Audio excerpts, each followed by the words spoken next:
안녕하세요. 저는 30대 남자이자 여러 가지 곡절과 시련 등 기구한 인생을 살아온 사람입니다. 물론 저보다 힘들게 살아온 분들도 많으시겠지만 저의 뼈아픈 사연을 들려드리고 싶어 오랜 고민 끝에 글을 쓰게 되었답니다. 저의 이야기에 귀를 기울여 주시면 하루를 재밌게 보내실 수 있을 거예요. 저의 사연은 유년 시절부터 시작해야겠네요. 암울했던 시절이라 떠올리기 싫지만 저의 인생의 한 부분이니 어릴 적 이야기를 몇 자 적고 넘어가도록 하겠습니다. 저를 낳아주신 엄마는 제가 4살 때 돌아가셨어요. 그리고 바로 새엄마가 집에 오셨는데 엄마가 한순간에 바뀌어서 매일 울었답니다. 어린 제가 엄마가 하늘나라로 간 걸 모르고 있으니 갑자기 바뀐 엄마를 보고 하루 내내 울음을 터뜨렸어요. 새엄마는 그런 저를 많이 혼내셨습니다. 글로 적으면 충격적이라 어떻게 혼났는지는 말씀드리기 어렵겠네요. 많이 충격적이거든요. 뛰어넘을게요. 그리고 그렇게 혼이 나고 울고 있는 저를 본 아버지는 네 집 개가 짖나 하는 무관심으로 보고 말았답니다.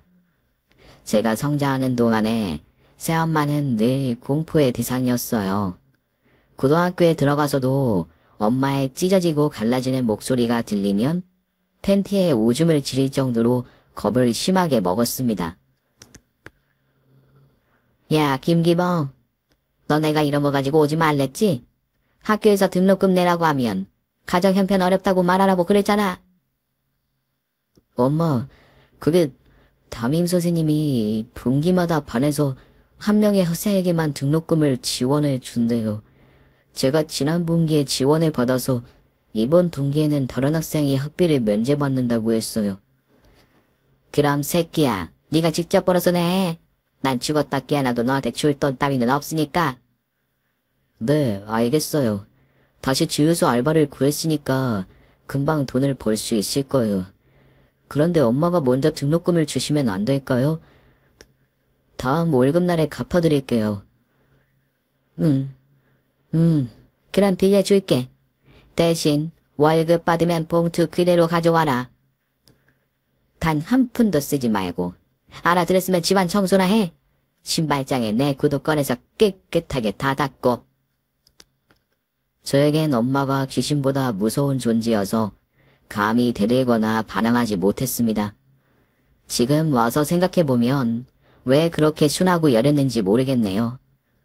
여하튼 저의 청소년기 역시 새엄마의 명령과 복종이 전부였답니다.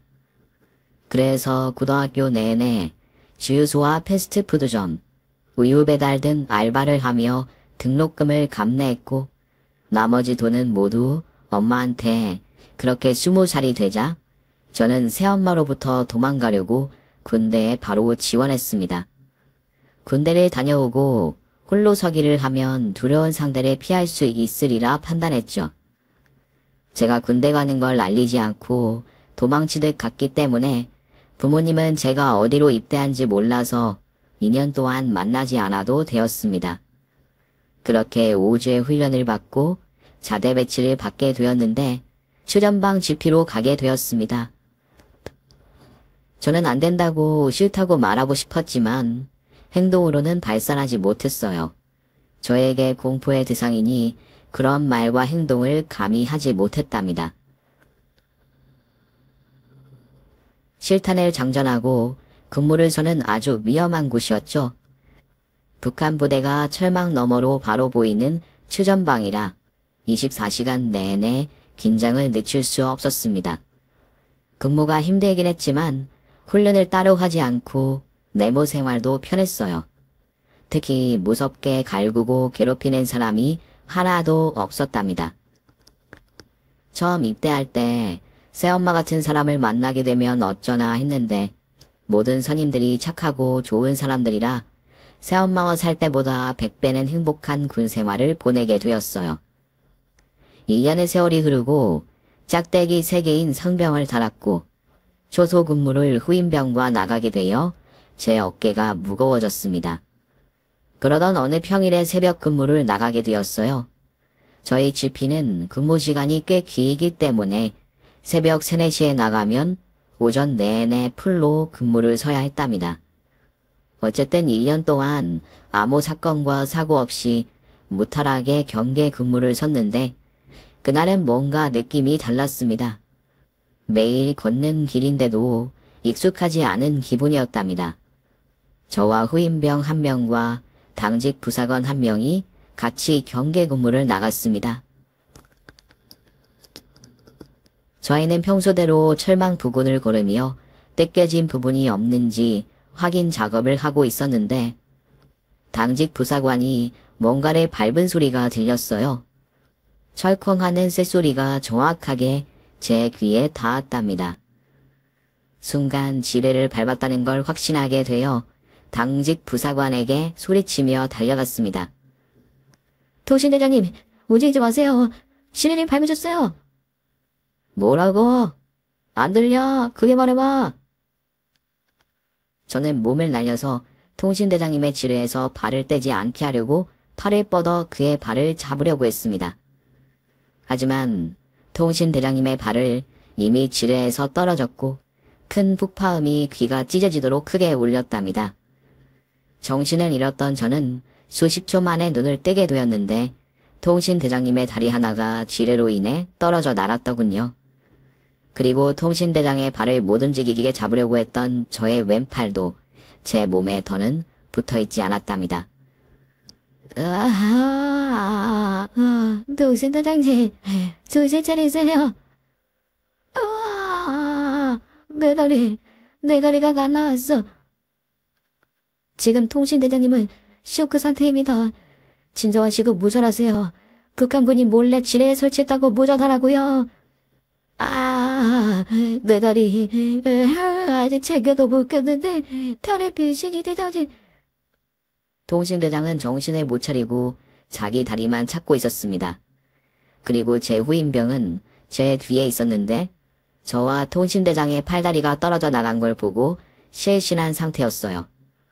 그래서 이 사고를 본부에 알리기 위해 바닥을 기어 초소 무전기 앞으로 가서 송수화기를 누르고 전했습니다.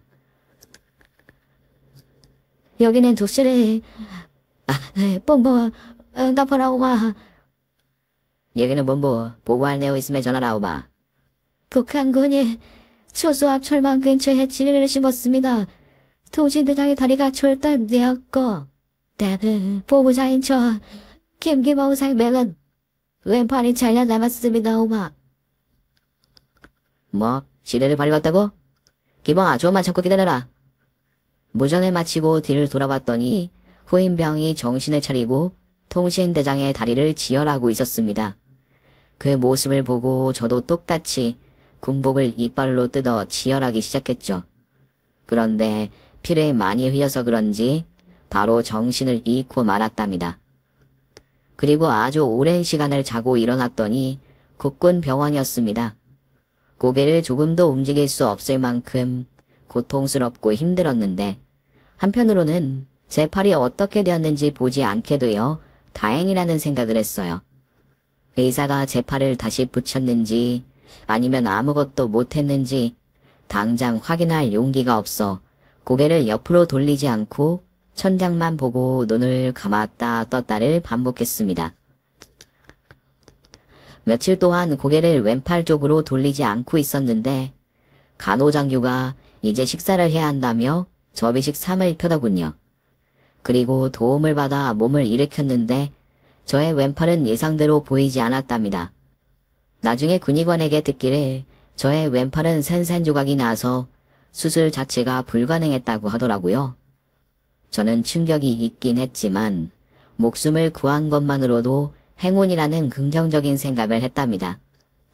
몇 달간 입원 치료를 받다가 곧 부대에 복귀했더니 철망 지뢰 사건 이후 부대에 지뢰 제거팀이 파견 나와 매일 샅샅이 검사하고 있더군요. 이젠 이런 사건이 절대 일어나지 않길 바랐네요. 여하튼 저는 한 팔을 잃었기 때문에 의가사 제대 명령을 받게 되었습니다. 부대원들과 인사를 나누고 사회로 돌아가게 되었습니다. 막막하고 두려웠지만 어떻게든 살아남아 보기로 결심했죠. 그렇게 의가사 전역을 하고 먼저 부모님 집으로 향했습니다. 같이 살 건 아니었지만 부모님께 제 소식을 전해야 할 것 같아 잠시 들르기로 했죠. 그렇게 무서웠던 새엄마와 무관심한 아버지를 만나면 무슨 말을 해야 할지 고민을 하며 초인종을 눌렀는데 현관문을 열고 나온 건 처음 보는 노인이었습니다. 저는 그분이 새엄마의 어머니인 줄 알고 인사를 올렸습니다. 안녕하세요. 저 기봉이인데요. 아버지랑 엄마 안에 계신가요? 총각은 누구야? 여긴 나 혼자 사는 집인데. 네? 혹시 김수철 씨랑 이옥자 씨가 사는 집 아닌가요? 전 주인을 말하는 것 같네. 이복의 총각, 나는 작년에 이사 와서 혼자 사는 노인네야. 총각이 말한 사람은 아무래도 전 주인인 것 같네. 아이고, 군대를 다녀왔는데 부모가 이사를 간 모양이야. 그런데 팔은 어쩌다 그렇게 됐어? 아, 새로 이사 온 분이었군요. 실례했습니다. 할머니, 그럼 안녕히 계세요. 부모님이 이사를 했다고 하시니 등본을 떼어보면 새로운 주소가 나올 거였습니다. 하지만 저는 그렇게까지 해서 부모님을 찾고 싶지는 않았어요. 그냥 이대로 각자의 삶을 사는 게 낫겠다고 판단했죠. 그래서 그때부터 홀로 서기를 하려고 군대에서 모은 돈을 가지고 옷 한 벌을 샀습니다. 팔이 하나 없어서 사복을 입은 제 모습이 무척이나 어색했지만 부끄러운 생각은 들지 않았습니다. 다른 사람들도 제 팔을 보면 무슨 사정이 있을 거라 여기며 나쁜 시선으로 보지 않을 것 같았어요. 하지만 처음 일자리를 구하려고 찾아간 인력사무소에서 저를 보자마자 나가라는 손짓을 하더군요. 아씨, 재수없게 팔 병신이 찾아오고 지랄이야. 야, 너같은 놈이 일할 곳은 없으니까 나가. 그 몸으로 뭘 하겠다고 여기 찾아온 거냐? 수도님, 저 아무 일이나 다 할 수 있습니다. 무슨 일들 시켜만 주세요. 제 팔은 군대에서 지뢰사고로 잃게 되었습니다. 제 목숨이 질긴 걸 아시겠죠?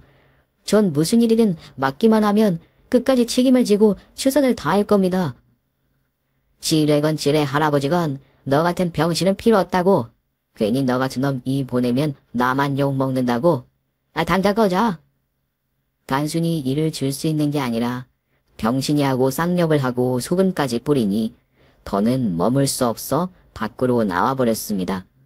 그리고 몇 군데 더 인력사무소를 찾아갔는데 역시나 부정적인 시선으로 저를 거부하더라고요. 저를 받아주는 단 한 사람이 나타나길 바랐지만 며칠 동안 일자리를 얻으려고 돌아도 받아주는 이가 하나도 없었습니다. 아직 20대 초반인데 벌써부터 이러니 제 앞날이 암담하게 느껴졌네요. 그래도 먹고 살 돈이 당장 없어서 계속해서 일자리를 얻으려고 시도해봤습니다. 인터넷에 올라온 알바 공고를 보고 일일이 전화하고 면접을 갔죠. 하지만 저의 팔을 본 사람들은 하나같이 거부했어요. 어찌 보면 그게 당연한 일일 수도 있어요. 저를 면접 본 사장님들은 사업체에 손해를 끼치는 사람을 채용하는 게 당치 않은 일이었으니까요. 게다가 저는 팔이 하나 없는 것뿐만 아니라 고졸 학력밖에 되지 않으니 부족한 게 이만저만이 아니었네요. 그래서 제가 차별당한다고 생각하지 않았고 어디든 받아주는 곳이 있으면 당장이라도 감사하게 일할 마음이었답니다. 그렇게 매일 인력사무소와 인터넷에 올라온 일자리를 찾아다녔는데 한 군데에서 저를 받아주겠다고 하더라고요. 역시나 사람의 살 길은 어디에나 있는 것 같았네요. 신축 아파트와 빌라가 많이 늘어나면서 입주 청소할 사람이 급하게 필요하다며 저에게 그 일을 할 수 있겠냐고 묻더라고요. 당연히 저는 시켜주는 일이 무엇이든 기대 이상으로 하겠다고 강한 열정을 보여드렸습니다. 그래서 입주 청소 일을 하면서 돈을 벌게 되었어요. 이혁 소장님은 저의 성실함을 인정해 주시고 입주 청소 말고도 다른 일을 추천해 주셨습니다. 공사장에서 쓰레기를 치우고 정리할 인부가 하나쯤은 필요하다며 저에게 일당을 많이 주는 공사장으로 보내주셨답니다. 이혁 소장님이 워낙에 인맥이 넓고 평판이 좋으셔서 팔이 하나 없는 제가 일을 맡았어도 아무도 뭐라 하지 못했어요. 다만 저의 팔을 보고 비아냥대고 조롱하는 인부가 몇 명 있었네요. 왜 버려? 너 똥 싸고 오른손으로 닦냐? 밥도 오른손으로 먹고. 이봐, 똥 싸고 오른손으로 닦지 않아? 난 오른손으로 닦는데. 에이, 등신아. 우리가 손이 왜 두 개인데? 밥 먹는 손 따로 있고 똥 닦는 손 따로 쓰라고 두 개인 거야. 하여튼 공사장에 무식한 것들이 천지라니까. 야, 왜 버려? 너 내려가서 음료수 좀 가져와라. 팔 하나라고 조금만 들고 오지 말고 발로 들어서라도 10병 다 가지고 와.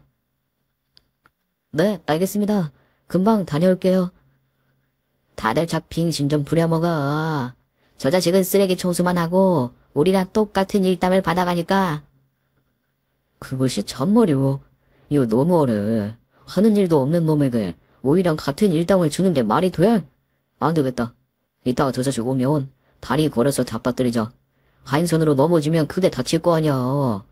여기 못 나오게 하자고. 이 등신아, 좀 안 들리게 말해라. 저 외파리가 다 듣고 있잖아.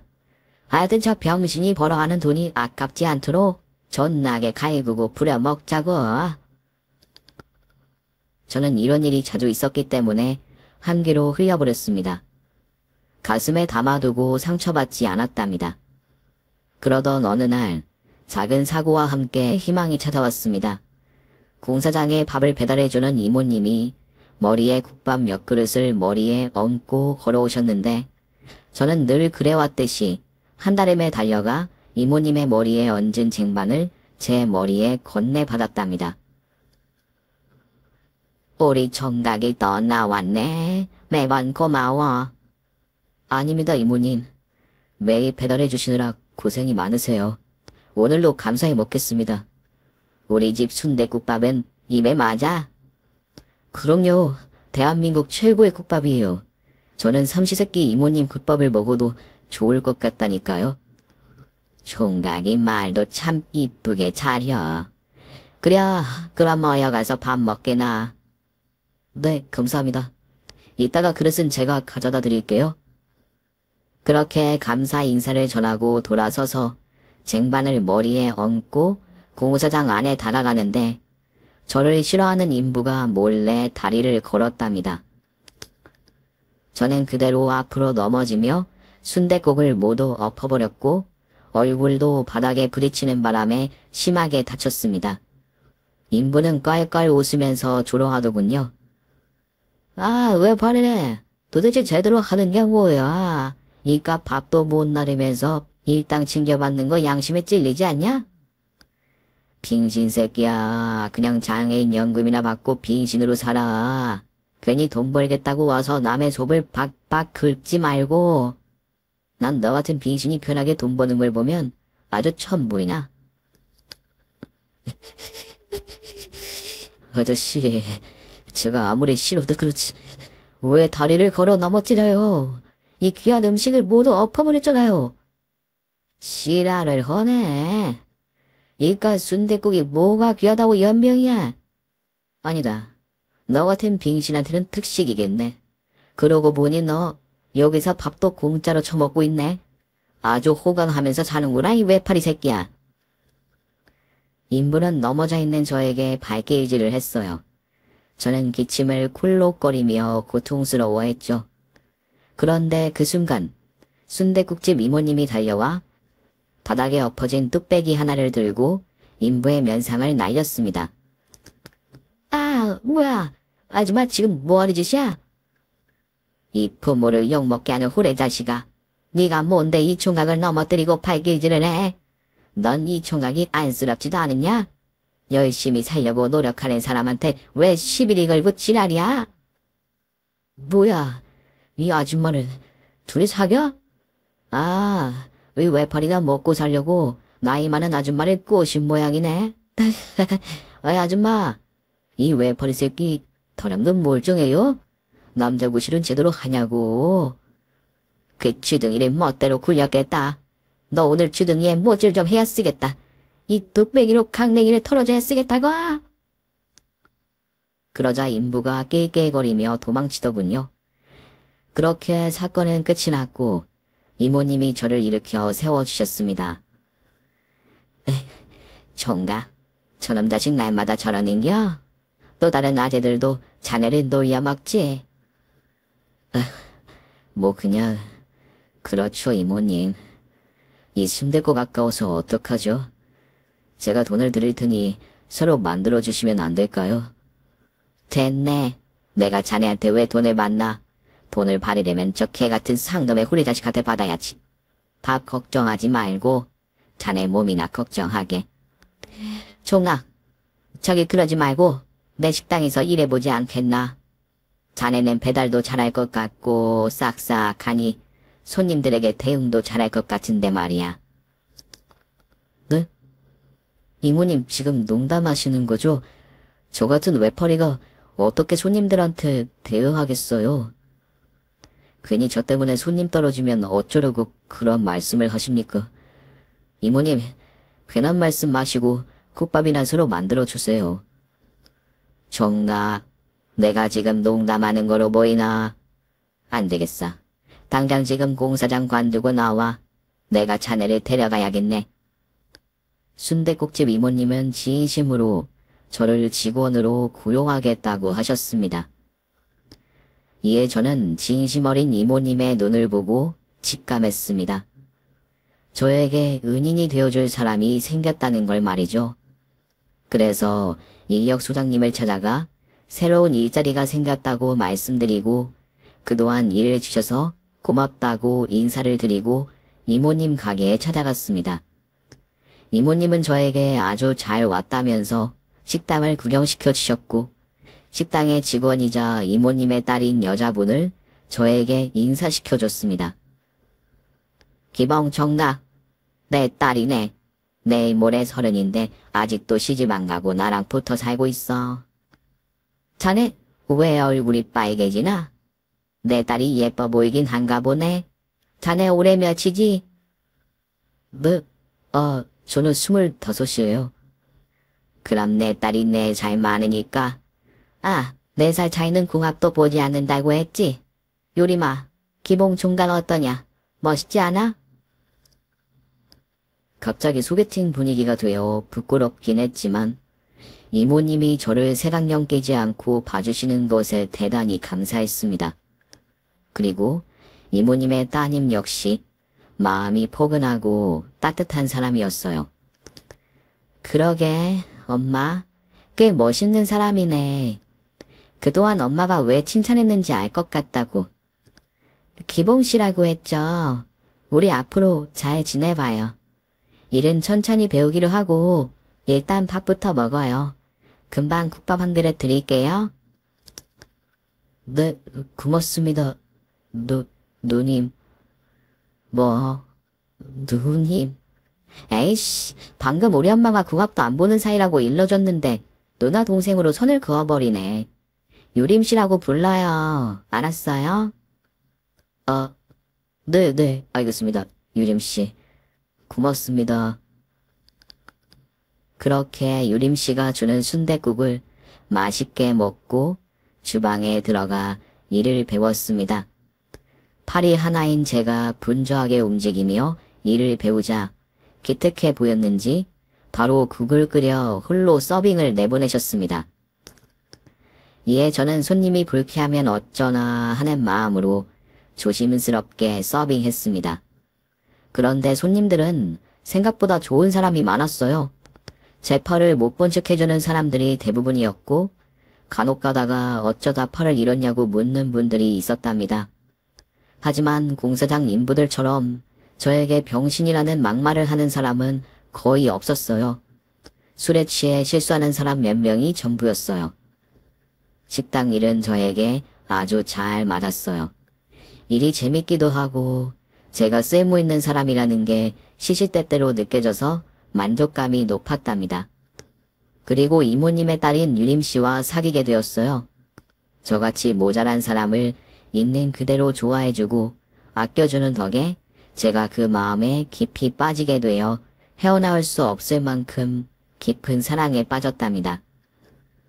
이모님은 저희 둘이 사귀는 걸 적극적으로 지지해 주신 것도 모자라 하루빨리 결혼하라고 부추질까지 하셨어요.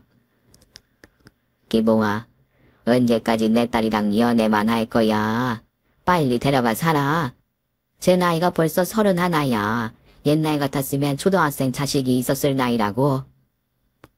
결혼이요? 어머님, 제가 가진 게 없는데 유림이를 저한테 시집 보내고 싶으세요? 자네가 가진 게 왜 없어? 남들에게 없는 비단뼈 같은 착한 마음씨가 있잖아. 돈이야 앞으로 잘 벌 테니 걱정하지 말고 자네도 내 딸을 진심으로 원한다면 하루빨리 결혼하게. 물론 저도 여자친구와 결혼이 하고 싶긴 했지만 가진 게 정말 아무것도 없어 초혼하지 못했답니다. 그런데 어머님이나 여자친구는 돈이 뭐가 중요하냐며 저에게 빨리 결혼하자고 일렀답니다. 이에 저는 매우 감사한 마음으로 여자친구에게 실가락지를 주며 초혼하게 되었고 몇 주 뒤에 작은 결혼식을 올려 부부의 연을 맺었답니다. 저는 아내가 첫사랑이자 마지막 사랑이었어요. 어릴 적에는 결핍 때문에 쉽게 누군가를 좋아하지 못했고 성인이 되어서는 군대에서 불의의 사고로 한쪽 팔을 잃었으니 여자를 만날 기회가 전혀 없었죠. 유일하게 저를 남자로 봐주고 좋아해준 아내가 제 인생 최고의 선물이라는 마음이 절로 들었답니다. 그래서 저희 두 사람의 신혼생활은 그야말로 천국에서 사는 기분이었고 매일 웃고 떠드느라 지난 나물했던 과거는 깨끗하게 잊혔답니다. 그리고 여전히 순댓국집에서 장모님과 저희 부부는 함께 일했어요. 다른 곳에 떠날 생각은 추호도 없어 그 자리에서 최선을 다했죠. 그러다 곧 장모님의 허리 디스크가 터지는 바람에 식당 일을 그만두고 저희 부부에게 넘기셨답니다. 장모님은 수술 후 거동이 원만하긴 했지만 이젠 그만이라고 싶다면서 저와 아내에게 책임지고 운영하라고 하셨어요.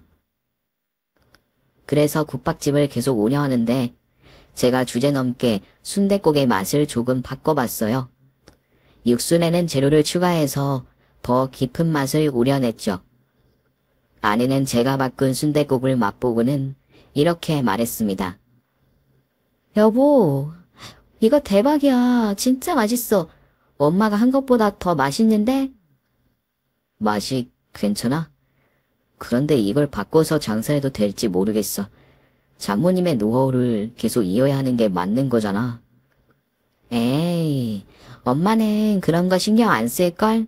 더 맛있는 국밥을 팔겠다는데 엄마가 뭐라고 하겠어. 그래도 장모님한테 허락을 받아야지. 그리고 단골 손님들은 바뀐 맛이 적응되지 않아서 발길이 끊을지도 모르잖아. 바로 결정하지 말고 장모님이랑 단골분들한테 맛을 보여드리고 허락을 받자고. 내 남편 대단하네. 음식도 잘하고 경영 방법도 스스로 터득하고 말이야. 좋아. 일단 엄마 불러서 맛을 보여드리자. 그런데 분명 좋아하시고 허락해 주실 거야. 아내의 말대로 장모님은 제가 조금 바꾼 순댓국의 맛을 보시더니 매우 만족하는 얼굴로 말씀하셨습니다. 어머나 기봉아, 너 도대체 못하는 게 뭐니? 내가 한 것보다 맛있게 잘 끓였네. 이건 무조건 대박이다. 이대로 팔거라. 정말요, 장모님? 감사합니다. 열심히 해서 장모님 구경시켜드리겠습니다. 그럼 당연하지. 내가 괜히 자네랑 딸애한테 가게를 넘겨준 게 아니야. 효도하라고 준 거니까 이 늙은이를 호강시켜주라고. 장모님은 농담 섞인 말투로 응원의 말씀을 전해주셨습니다. 그래서 단골 손님들에게도 바뀐 순댓국의 맛을 보여드렸더니 하나같이 마음에 들어 하셨어요. 아무도 기존의 맛대로 팔라고 말씀하시지 않았답니다. 그리하여 저희는 바뀐 순댓국을 열심히 팔았습니다. 1년 사이에 단골 손님은 몇 배나 늘어났고 멀리서도 찾아주셔서 매출이 어마어마하게 껑충 뛰었답니다. 덕분에 아내와 저는 많은 손님들을 받으려고 늦은 밤까지 일했고 어디 놀러 가지도 못했어요. 그래도 가게가 잘 되니 아주 행복했어요. 장모님은 일주일에 한두 번 찾아오셔서 일을 도와주곤 하셨죠. 그렇게 5년의 세월이 흐르자 저의 인생은 이전의 삶과 완전히 달라져 있었습니다. 순댓국집의 매출이 한 달에 1억이 넘었어요. 시장터에서 이렇게 많이 파는 식당은 저희 순댓국집이 유일했죠. 입소문은 널리 퍼져나갔고 매출은 하루가 다르게 수직 상승했습니다. 그러다 보니 저희 순댓국집에 분점을 내고 싶다며 찾아오는 장사꾼도 여럿 있었답니다. 하지만 저희 부부는 분점을 내는 것보다 가게 확장이 먼저라고 판단해서 가게 양 옆집을 사들여서 넓게 확장 공사해서 장사를 이어갔습니다. 역시나 장사는 더욱더 잘 됐고 종업원이 5명으로 모자라서 파트타임 알바를 3명이나 더 구해야 했답니다.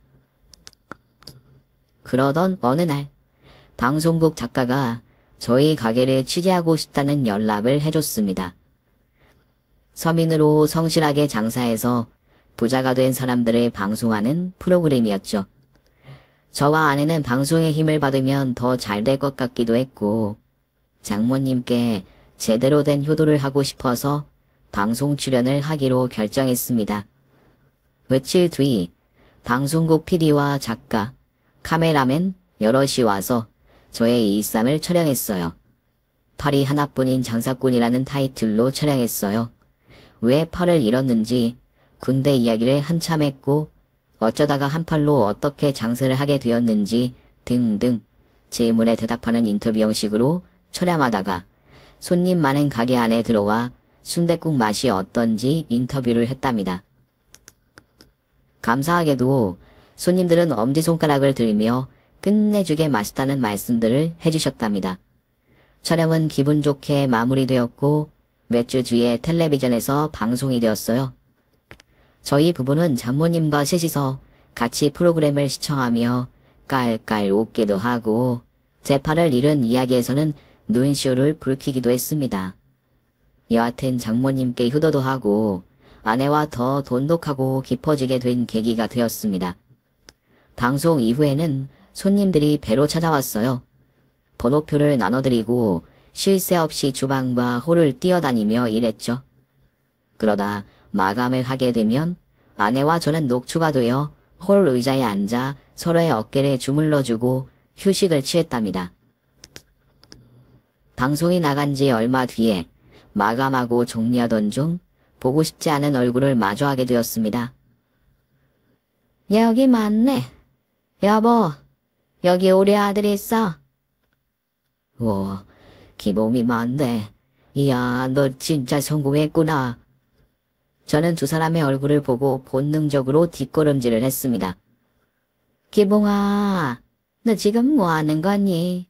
엄마 아빠를 봤으면 정중하게 인사부터 해야지. 그 두 분 절 지내셨어요? 아버지, 엄마? 아니, 못 지냈다. 네 아버지가 무능해서 내가 옆에서 개고생하면서 살았어. 너 외팔이 된 건 방송 보고 알았다. 이런 병신이 됐으면 우릴 찾아와 걷어달라고 할 것이지. 왜 연락을 끊고 산 거니? 저 군대 전역하고 집에 찾아갔어요. 그런데 부모님은 이미 이사를 하셨던데요. 연락처도 바꾸셔서 저랑 인연을 끊으려고 하신 줄 알았어요. 예, 촬연을 끊는 게 말이 되니? 그리고 우리가 널 얼마나 귀하게 키웠는데 그딴 헛소리를 하는 거야. 그때 우리가 이사를 간 건 다 사정이 있어서 그런 거야. 여하튼 그게 중요한 게 아니고 우린 오늘 기봉이 너한테 할 말이 있어서 왔다. 네 옆에 마누라니? 기봉이 넌 어쩜 결혼한 여자도 똑같냐? 시부모를 봤으면 깍듯이 인사하고 앉으라는 말을 해야 하는 거 아니야? 그러자 아내가 뒤늦게 부모님을 보고 인사했습니다. 아내는 제가 어릴 적 어떻게 살아온 줄 알고 있어 건성으로 말했어요. 여기 앉으세요. 어떻게 국밥이라도 한 그릇씩 드실래요?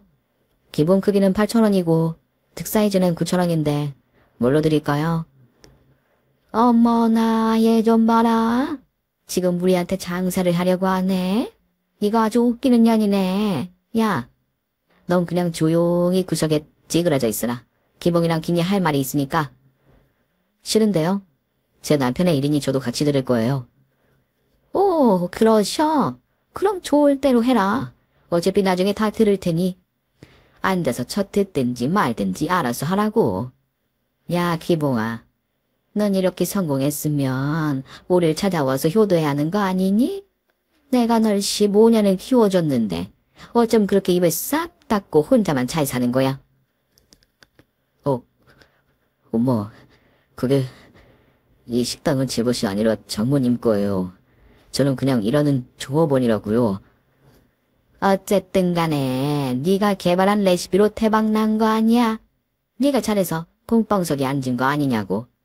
야, 긴 말 말고 그동안 내가 널 키워준 값으로 10억만 내놔라. 15억은 받아야 하는데 내가 양보하는 의미로다가 10억으로 깎아줄게. 키움값 10억은 줘야 나도 억울하지 않을 것 같구나. 저는 말도 안 되는 새엄마의 말에 손사래를 치며 대답했습니다. 어머, 저한테 그렇게 큰 돈은 없어요. 기봉씨 말은 바로 해야지. 이봐요 어머님, 우리 돈 많이 벌었어요. 그런데 당신 같은 사람한테는 한 푼도 못 줍니다. 내 남편의 유년기를 불행하게 보내게 했고 중고등학교 시절에는 알바시켜서 돈까지 갈취했다면서요. 그렇게 매질을 해내서 이 사람이 어머님을 보니까 겁을 먹고 있잖아요. 제가 제대로 된 대답을 못하자 아내가 똑부러지게 일러 주었습니다.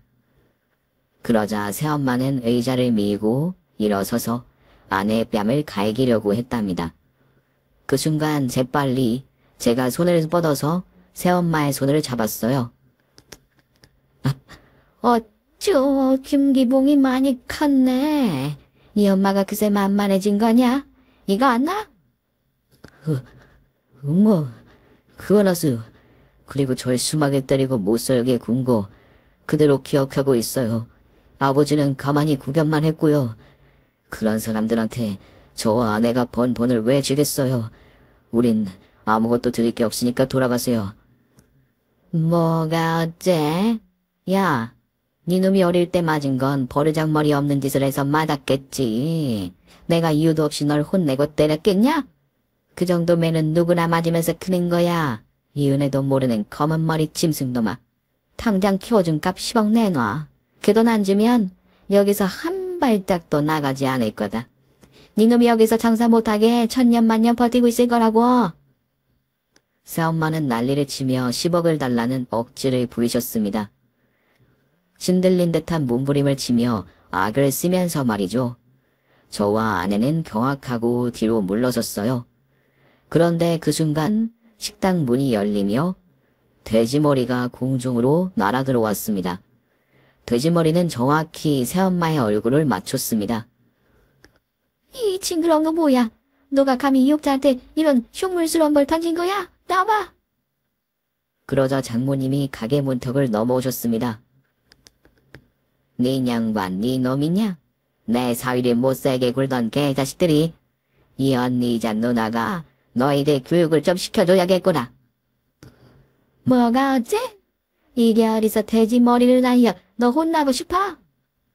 이 언니가 그동안 니들을 기다렸다. 언젠가 찾아올 거라고 예상하고 있었지. 그리고 지금처럼 돈 뜯으러 올 줄 알았다. 난 너희들을 오늘 능기차 참해줄 거야. 바닥에 납작 엎드려 밥을 핥아먹게 만들어주마 이 사악한 개자식들아. 장모님은 돼지 머리를 잡아들더니 새엄마와 아버지를 향해 휘둘렀습니다.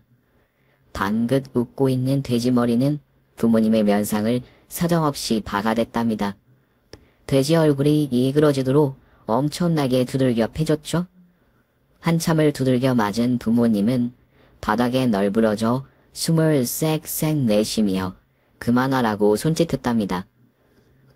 이봐요, 사돈. 그만하세요. 우린 그저 돈만 받고 나갈 겁니다.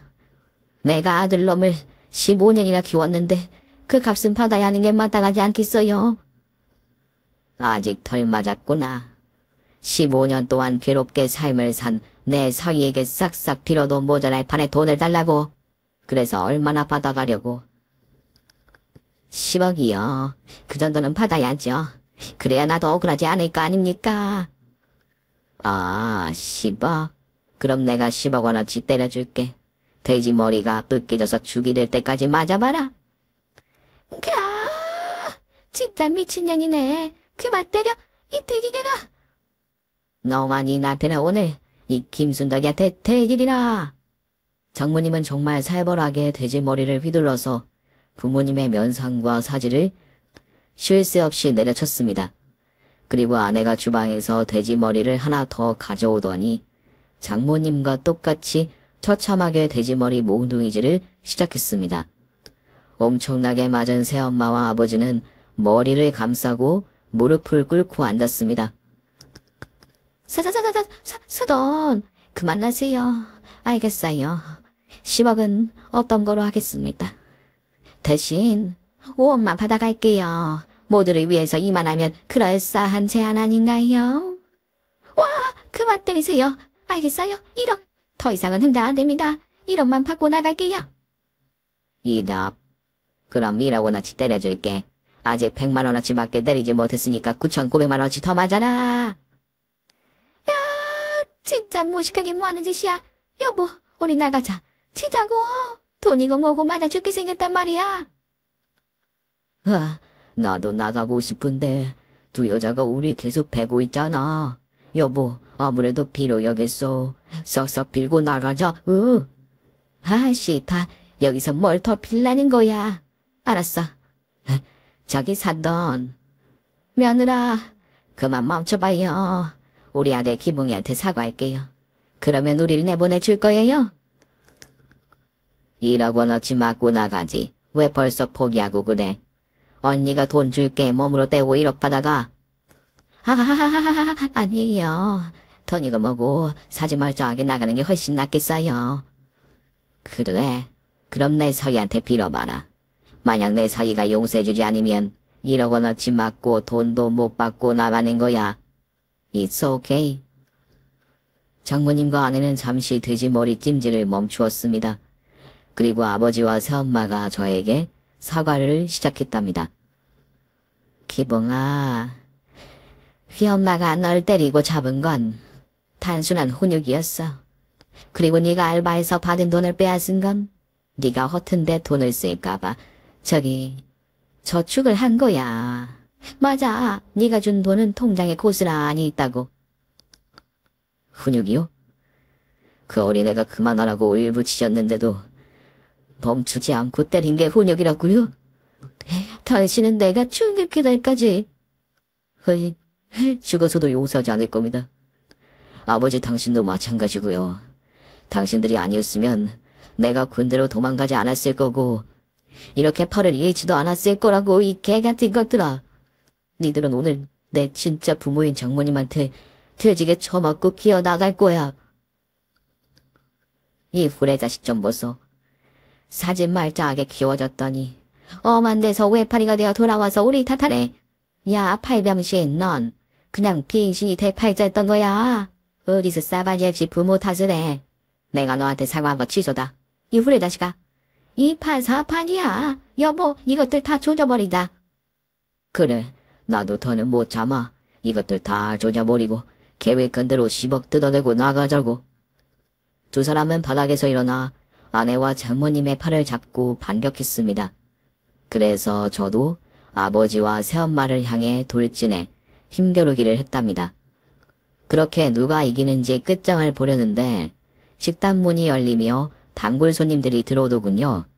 4명의 단골은 시장 상인이었고 가게를 닫고 지나가는 길에 시끄러운 소리가 들려 들어왔답니다. 그런데 상황을 대충 인지하고는 바로 손에 저희 가게에 있던 기다란 순대를 한 줄씩 집어 들고는 새엄마와 아버지를 향해 휘둘렀습니다. 7대 2로 싸움을 붙자 당연히 저희 쪽이 유리하게 되었습니다. 부모님은 돼지머리와 순대로 실컷 응징 다하고 나서야 포기하고 살려달라고 소리쳤답니다. 그러자 장모님이 주방에서 소금 단지를 낑낑대면서 들고 와 부모님 머리 위에 쏟아버렸어요. 이 재소음 버튼 인간 쓰레기의 기생충 같은 거더라. 다시는 내 사위 앞에 나타나면 소금에 절여서 순댓국에 집어넣어서 지나가는 똥개 새끼한테 먹이로 줄 거야. 당장 꺼져. 히히히, 여보, 얼른 나가자. 다시는 찾아오지 말자고. 그래, 여기 너무 무섭다. 우리가 돈 뜯을 곳이 못 돼.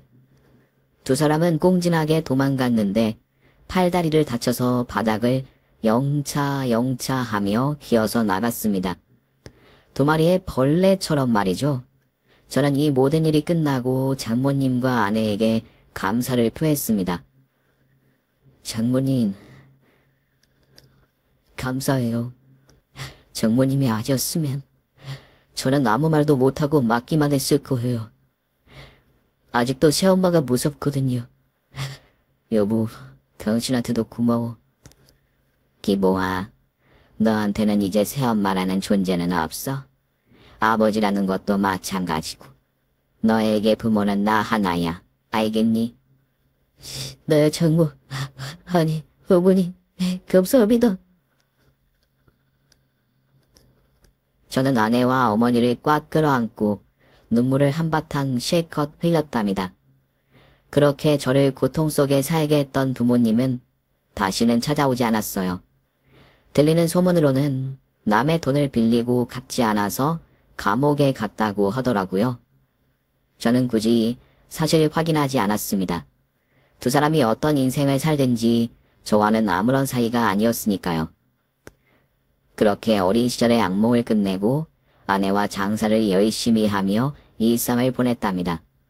그러던 어느 날 노숙자 하나가 가게에 들어오더군요. 저는 그 노숙자가 누군지 단번에 알아봤어요.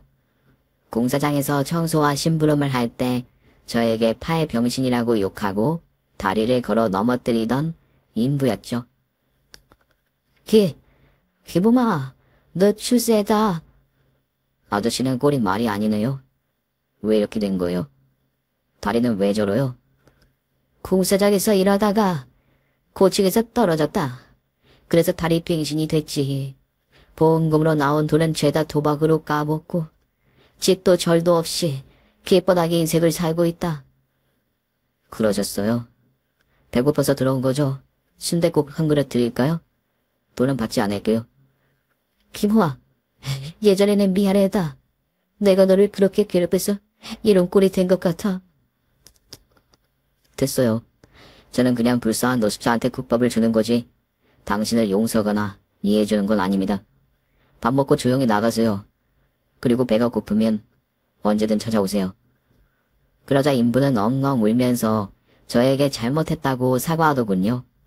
자신이 과거에 왜 그렇게 모질게 굴었는지 자기도 모르겠다며 용서를 구걸했습니다. 하지만 저는 사과 따위는 받아주지 않았어요. 제가 장사하고 성공하면서 느낀 게 있는데 뭔지 아세요? 아저씨 같은 부류는 평생 약자한테만 이겨먹고 가지고 놀려고 한다는 거예요. 제가 지금 아저씨보다 강해졌으니까 비입이 기는 거죠. 만약 내가 여전히 공사장에서 심부름하고 있었으면 이렇게 무릎을 꿇겠냐고요. 그러니까 사과는 집어치우고 밥이나 처먹고 꺼져 이 개자식아. 그리고 반말하지 마. 나 이 가게 사장이야. 네, 알겠습니다, 사장님. 밥만 먹고 조용히 나갈게요. 앞으로 자주 좀 얻어먹게 해주세요. 그래, 많이 먹고 가라, 이 노숙자 놈아. 저는 그를 무시하며 과거에 받았던 걸 그대로 대갚아줬습니다. 이후에도 계속 밥을 얻어먹으러 올 때마다 자존심을 세게 밟아주었네요. 여기까지가 제가 얼마 전까지 있었던 일이네요. 아 참, 좋은 소식도 있어야 진정한 사연의 끝이 아니겠습니까? 제 아내가 쌍둥이를 임신해서 올해 가을에 출산할 예정입니다. 그리고 저의 어머니가 된 장모님과 한 집에서 살기 시작했습니다. 조금 있으면 3대가 한 집에서 행복하게 살 것 같네요. 그럼 행복한 삶을 살 수 있도록 여러분의 따뜻한 댓글을 달아주시기 바랍니다. 모두 감사합니다. 그리고 사랑합니다. 오늘 준비한 사연은 여기까지입니다. 재미있게 들으셨다면 구독과 좋아요, 알림 설정까지 눌러주세요. 그럼 저는 다음 사연으로 찾아뵐게요. 오늘도 건강하고 행복하세요.